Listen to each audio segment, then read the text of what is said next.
તમે સાંભળ્યું હશે મોટેરાઓને કહેતા કે વાળ ખુલ્લા ન રાખો, અથવા તો એક ખાસ વાત એ કે તૂટેલા વાળનો ગુચ્છો બનાવીને ગમે ત્યાં ફેંકશો નહીં. મોટેરાઓની આ વાતની જો તમે પણ અવગણના કરો છો તો આ જાણકારી ખાસ જાણી લેજો, કારણ કે તમારા વાળની સંભાળ જો તમે નહીં રાખો અને ગમે ત્યાં ફેંકી દેશો તો મોટા સંકટમાં ઘેરાઈ શકો છો. કેવી રીતે? ચાલો જાણીએ. આપણે બધા રોજિંદા જીવનમાં આપણા વાળની સંભાળ રાખીએ છીએ. વાળ આપણી સુંદરતા અને વ્યક્તિત્વનો એક મહત્વપૂર્ણ ભાગ છે.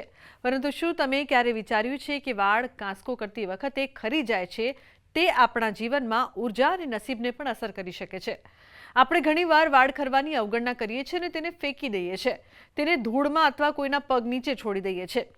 જોકે પ્રાચીન જ્યોતિષ આ અંગે ઘણી ચેતવણીઓ આપે છે. વાળ નકારાત્મક ઉર્જાને આકર્ષે છે અને જો તેનો યોગ્ય રીતે નિકાલ ન કરવામાં આવે તો તે ઘરની આર્થિક પરિસ્થિતિને અસર પણ કરી શકે છે. જી હા, આ ફક્ત ધાર્મિક કે પરંપરાગત સલાહ નથી, પરંતુ તે આપણા પર્યાવરણ અને ઉર્જા સંતુલન સાથે પણ જોડાયેલ છે. તૂટેલા વાળને યોગ્ય રીતે એકત્રિત કરો. કાંસકો કરતી વખતે કેટલાક વાળ ઘણીવાર ખરી જાય છે અને કાંસકા સાથે ચોંટી જાય છે. મોટાભાગના લોકો ધ્યાન આપ્યા વિના તેને ફેંકી દે છે. જોકે જ્યોતિષશાસ્ત્ર અનુસાર આ નકારાત્મક ઉર્જા આકર્ષિત કરી શકે છે. તેથી ખરેલા વાળને એકત્રિત કરવા અને તેનો યોગ્ય રીતે નિકાલ કરવો ખૂબ જરૂરી છે. નિકાલ પ્રક્રિયા: સૌપ્રથમ તમારા માથા પરથી ખરી ગયેલા બધા વાળને એક ગુચ્છમાં ભેગો કરો. આ ગુચ્છને તમારા હાથમાં લો અને તેને ઘડિયાળની દિશામાં 7 વખત અને ઘડિયાળની વિરુદ્ધ દિશામાં 7 વખત ફેરવો. આગળ ગુચ્છ પર 3 વખત થૂકો અને પછી તેને વહેતા પાણીમાં ફેંકી દો. આ ઘરના ગટરમાં પણ કરી શકાય છે. જો તમે વાળને વહેતા પાણીમાં ન ફેંકી શકો તો તેને કણકમાં બાંધો અને તેને દૂર બહાર ક્યાંક ફેંકી દો. દિવસીય ટેવો: જો તમારા કપડાં, શરીર અથવા જમીન પર કોઈ ખરી પડેલા વાળ પડ્યા હોય તો તેને તે જ ગુચ્છમાં મૂકીને ફેંકી દો. ઘરમાં સકારાત્મક ઉર્જા જાળવવા માટે આ પ્રક્રિયા દરરોજ કરવી જોઈએ. જ્યોતિષીય મહત્વ: સ્ત્રીઓને દેવી લક્ષ્મીનું સ્વરૂપ માનવામાં આવે છે. તેથી ખાસ કરીને પરિણીત સ્ત્રીઓએ પોતાના વાળ છૂટા રાખવાનું કે કોઈના પગ નીચે ન પડવા દેવું જોઈએ.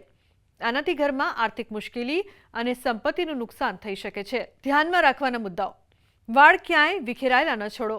ગુચ્છનો નિકાલ કરતી વખતે સકારાત્મક માનસિક વિચારો જાળવી રાખો. આ વિધિ માત્ર સંપત્તિને જ નહીં પરંતુ ઘરની એકંદર ઉર્જાને પણ સંતુલિત કરે છે. વિશેષ કરીને ધ્યાન રાખવા વાળી બાબત એ છે કે તમારા જે ખરેલા વાળ છે એને એક જગ્યાએ સંગ્રહ કરી અને એને સુવ્યવસ્થિત જગ્યાએ ફેંકવા જોઈએ. ક્યાંય આમ તેમ ન ફેંકવા જોઈએ, કારણ કે વાળ જો આમ તેમ રખડશે તો સૂર્ય અને શનિ મહારાજની અનુકંપા બની રહેશે.